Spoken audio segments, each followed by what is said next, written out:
नमस्कार दोस्तों, आज हम लोग बात करने वाले हैं सी प्रोग्रामिंग में स्ट्रक्चर के बारे में, जिसको हम लोग कई बार प्रोग्राम में लिखा हुआ देखते हैं स्ट्रक्ट। तो उससे पहले हम लोग बात करते हैं थोड़ा एरे के बारे में, क्योंकि ये उससे मिलता जुलता है। देखिए, अगर हम एरे की बात करें तो इसमें क्या होता है, हम लोग डेटा रखते हैं, कई सारा डेटा रखते हैं कई सारे ब्लॉक्स में। हो सकता है वो इंटीजर का हो सकता है वो फ्लोट का हो सकता है वो कैरेक्टर का हो। लेकिन क्या है, हम लोग एक जगह पे एक ही तरह का डाटा इकट्ठा रख सकते हैं। लेकिन क्या होता है, हमारी नॉर्मल ज़िंदगी में ऐसा नहीं होता है कि सारा डाटा इंटीजर में हो, सारा डाटा फ्लोट में हो, सारा डाटा सिर्फ कैरेक्टर फॉर्म में हो। जैसे अगर हम लोग एक बुक का एग्जांपल लें तो बुक में क्या क्या हो सकता है, बुक का नेम किस में होगा, स्ट्रिंग फॉर्म में होगा। बुक का पेजेस कितने हैं, किस फॉर्म में होंगे, इंटीजर फॉर्म में होंगे। बुक का प्राइस कितना है, किस फॉर्म में होगा, फ्लोट फॉर्म में होगा। तो अब इनका अगर हमें एरे बनाना हो तो हम लोग क्या करेंगे, बना सकते हैं, बड़े आराम से बना सकते हैं। मान लीजिए अभी तो एक बुक है, यहाँ पे अगर 3 बुक हों तो हम लोग एक एरे बनाएंगे नेम नाम का, जिसमें हम लोग अलग तीनों नाम स्टोर करा लेंगे। एक एरे बनाएंगे पेजेस नाम का, जिनको अलग स्टोर करा लेंगे। एक एरे बनाएंगे प्राइस नाम का, जिनको अलग स्टोर करा लेंगे। लेकिन मैं बात कर रहा हूँ, क्या हम एक ही बुक की सारी आइडेंटिटी एक साथ रख सकते हैं? जी हाँ, रख सकते हैं। उसको साथ में रखने के लिए हम लोग इस्तेमाल करेंगे स्ट्रक्चर का। दरअसल स्ट्रक्चर जो होता है, ये अलग अलग डेटा टाइप्स के वेरिएबल्स को और उनके एरे बना के एक जगह पे इकट्ठा करके हमको दिखाता है। किस तरीके से दिखाता है उसका प्रोग्राम हम लोग समझेंगे, लेकिन उससे पहले हम लोग जान लेते हैं उसका सिंटैक्स। तो देखिए, सिंटैक्स क्या होता है स्ट्रक्चर का। सबसे पहले इसके सिंटैक्स में हम लोग लिखते हैं स्ट्रक्ट,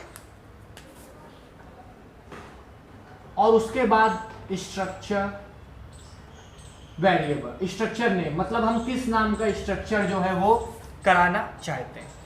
इसके बाद हम लोग एक कर्ली ब्रेसेस लगाते हैं और लिखते हैं डेटा टाइप, मतलब आपका एक ग्रुप में, आप एक ग्रुप बना रहे हो तो उसमें कितने तरह का डेटा होगा। देखिए, मैंने आपको बुक का एग्जांपल दिया तो मैं बुक के एग्जांपल से ही आपको समझाने की कोशिश करता हूँ, और उसी का ही प्रोग्राम बना दूंगा कि मैंने डेटा टाइप किस टाइप का लिया, इंटीजर टाइप का लिया, फ्लोट टाइप का लिया, वो मेरे ऊपर डिपेंड करता है।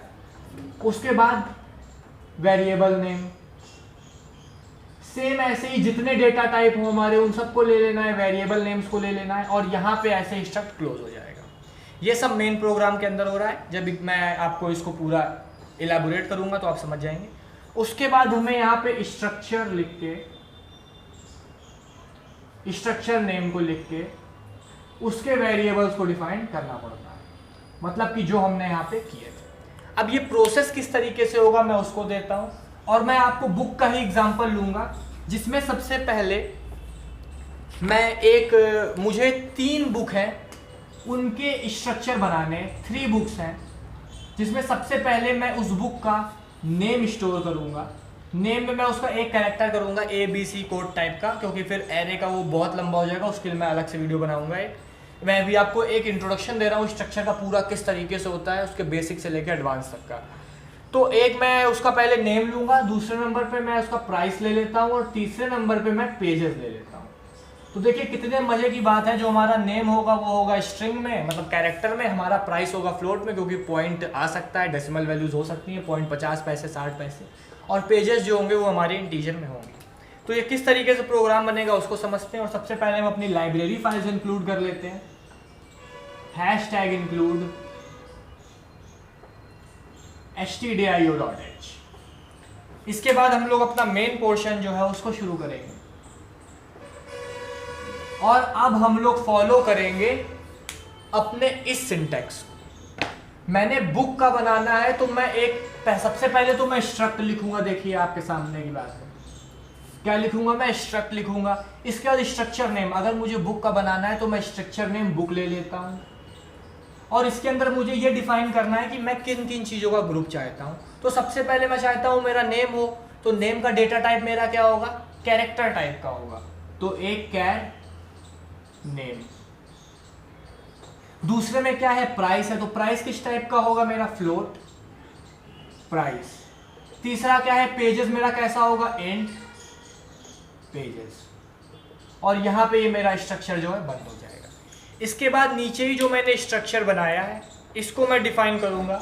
तो मैं लिखूँगा पहले तो स्ट्रक्ट, मतलब अब मैं इनमें वैल्यूज एंटर कराने वाला हूँ, इनका एक क्राइटेरिया जो है उसको होल्ड कराने की कोशिश करूँगा। तो मैं लिखूँगा स्ट्रक्ट, मेरा स्ट्रक्ट का नेम क्या था, बुक, और मैं अब वेरिएबल डिफाइन करूँगा कि मुझे कितनी चीज़ें एंटर करानी है। तो मुझे 3 बुक एंटर करानी है, जैसे कि 3 बुक हैं तो स्ट्रक्ट बुक मेरी कितनी होंगी, 3 होंगी, B1 B2 B3। ये क्या किया मैंने, 3 बुक को इशू करा दिया। इस तरीके से हम डिफाइन करते हैं। अब जो भी डाटा हम लोग भरेंगे वो एक B1 के अंदर भरेंगे सारा, मतलब B1 के अंदर हम कैर, नेम, फ्लोट और इंट डाल सकते हैं, मतलब नाम, प्राइस और पेज, जैसे ही B2 के अंदर वैसे B3 के अंदर एक साथ तीनों चीज को रख सकते हैं। अब इसमें क्या करेंगे, हम लोग एंटर कराएंगे वैल्यूज को। तो सबसे पहले हम एक प्रिंटफ दे देते हैं, यूजर को बता दें enter book, book name, price and pages, ये हमने एक दे दिया। अब हम लोग क्या करेंगे, स्कैनफ कराएंगे। तो स्कैनफ कराएंगे जब हम लोग, तो हमारा सबसे पहला क्या है, कैरेक्टर जो है वो नेम है तो उसके लिए %C, दूसरे में फ्लोट है तो %F, तीसरे में इंटीजर है तो %D। कॉमा लगा के हम लोग अभी B1 में एंटर करा रहे हैं जो हमारी पहली बुक है उसके लिए। तो B1 के साथ डॉट लगा के नेम लिखेंगे, तो मतलब हम लोग इसका नेम अब भर सकते हैं पहली बार में। दूसरी बार में इसी B1 में हम लोग डॉट लगा के लिखेंगे प्राइस, तो हम लोग उसका प्राइस भर सकते हैं, मतलब ये जो स्ट्रक्ट है वो इससे सीधे कांटेक्ट कर रहा है। उसके बाद में फिर कॉमा लगा के B1 डॉट हम लोग भर सकते हैं पेजेस, और ये हमारा पहला स्कैनफ हो गया। सेम टू सेम इसी तरीके से हमारे बाकी के स्कैनफ भी चलेंगे, %C, %F, %D। अब B2 के लिए भरेंगे तो B2 डॉट नेम, अब B2 के लिए प्राइस भरेंगे तो B2 डॉट प्राइस, अब B2 के लिए पेजेस भरेंगे तो B2 डॉट पेजेस। सेम इसी तरीके से जैसे हमने इसके लिए किया है हम लोग करेंगे अपने B3 के लिए %F, %D। तो B3 का सबसे पहले क्या भरेंगे हम, नेम, B3 का क्या भरेंगे, प्राइस, और B3 का क्या भरेंगे हम, पेजेस। जब हम लोग ये सारी चीजें लिख चुके होंगे तो हम लोग कैसे पता करेंगे हमारा ग्रुप कैसे बना या कैसे चीजें स्टोर हुई हैं। तो अब हम लोग क्या करते हैं, फिर एक printf कमांड देते हैं जिसमें हम लोग इसको प्रिंट भी करा लेंगे। तो printf शो द एंटिटीज, मतलब जो भी भरा है हम लोग उसको देखना चाहते हैं। तो अब हम लोग printf कमांड चलाएंगे। तो पहला printf जिसमें %C पहले प्रिंट होगा, फिर %F होगा, फिर %D होगा। इसमें भी हम लोग प्रिंट किस तरीके से कराएंगे उसको आपको समझना है। देखिए मैंने स्कैनफ में डायरेक्ट लिख दिया है, हम लोग हमेशा अगर स्कैनफ कराते हैं तो एंड स्ट्रिक जरूर लगाते हैं, ये बात आप याद रखिएगा। तो मैंने एंड स्ट्रिक नहीं लगाया है, आप एंड स्ट्रिक लगा लीजिएगा, जल्दी जल्दी में थोड़ी सी मिस्टेक होगी, एंड स्ट्रिक होगा। तो हम लोग प्रिंट कराते हैं तो direct B1 dot name, printing में डायरेक्ट करते हैं ना, तो B2 डॉट नेम और B2 डॉट प्राइस, मतलब B1 डॉट प्राइस और B1 डॉट पेजेस। इसी तरीके से सेम टू सेम हम B2 के लिए प्रिंट करा लेंगे, B3 के लिए प्रिंट करा लेंगे, और यहाँ पे हमारा प्रोग्राम जो है वो एंड हो जाएगा।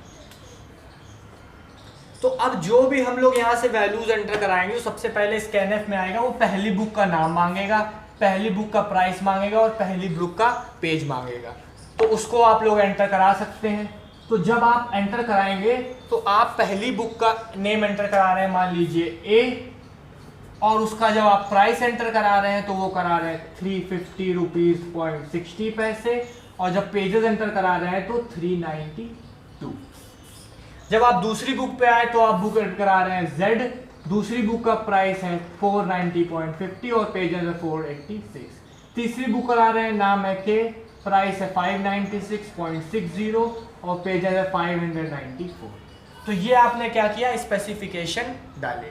और जब आप प्रिंट कराएंगे तो वो आपको ऐसे ही ब्लॉक वाइज एक ही ग्रुप में अरेंज्ड मिलेंगे स्ट्रक्चर के अंदर।